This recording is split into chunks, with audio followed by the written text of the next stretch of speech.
This show is brought to you by Safety FM.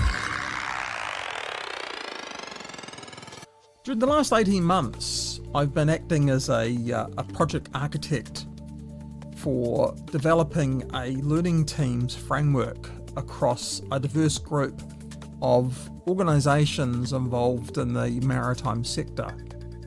And I've been really fortunate because part of that work has been to work in the front line with the people that face very diverse operational risks.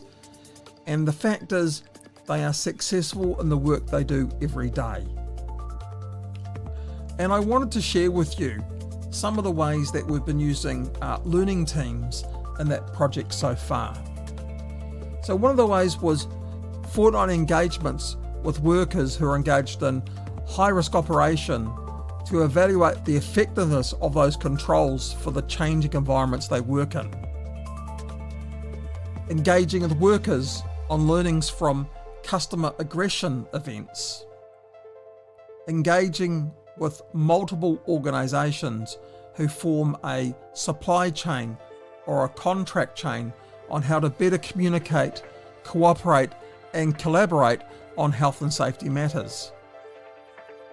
Changing traditional accident investigation models into adverse event learnings, and working with accident investigators who have used very traditional investigation models into more of a humanised approach using learning teams.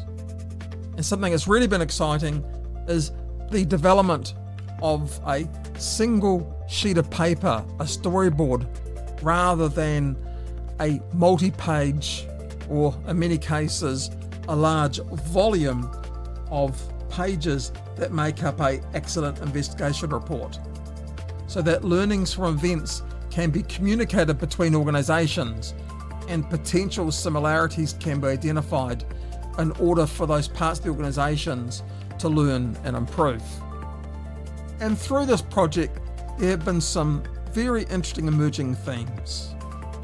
And the three themes that are emerged from this project so far are: one, the ability for organisations to identify improvement opportunities by engaging workers in everyday work; the ability for organisations to better understand the constraints and the capacity of their safety systems and supporting workers to be successful; and the ability to move from an investigation and root cause analysis approach of accidents and incidents to a learning model of adverse events.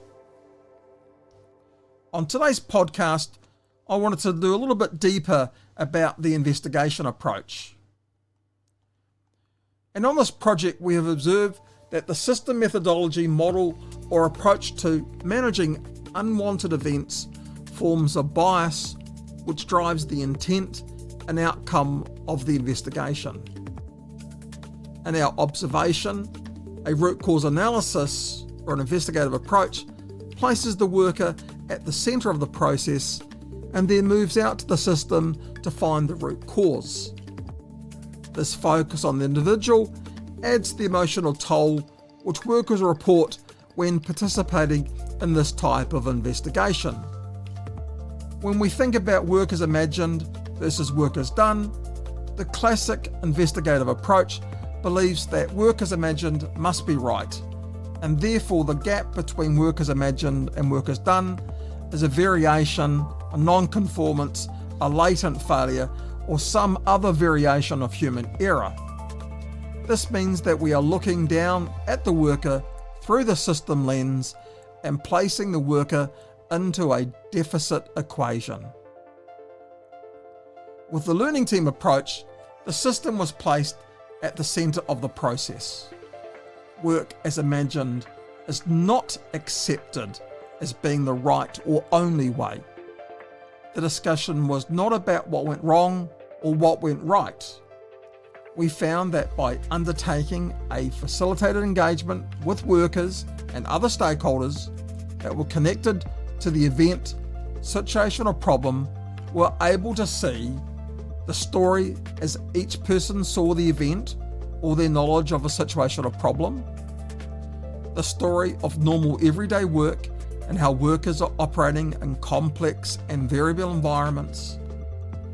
The value of improvements was simply making more sense and giving more visibility of our understanding of our current processes. And more importantly, the people that participated in the learning team enjoyed this approach because it wasn't an investigation. They weren't worried about collusion. They felt the organisation wasn't trying to search for the one true story. And the focus wasn't on the one root cause. And finally, and most importantly, they felt the organisation wasn't looking for someone to blame.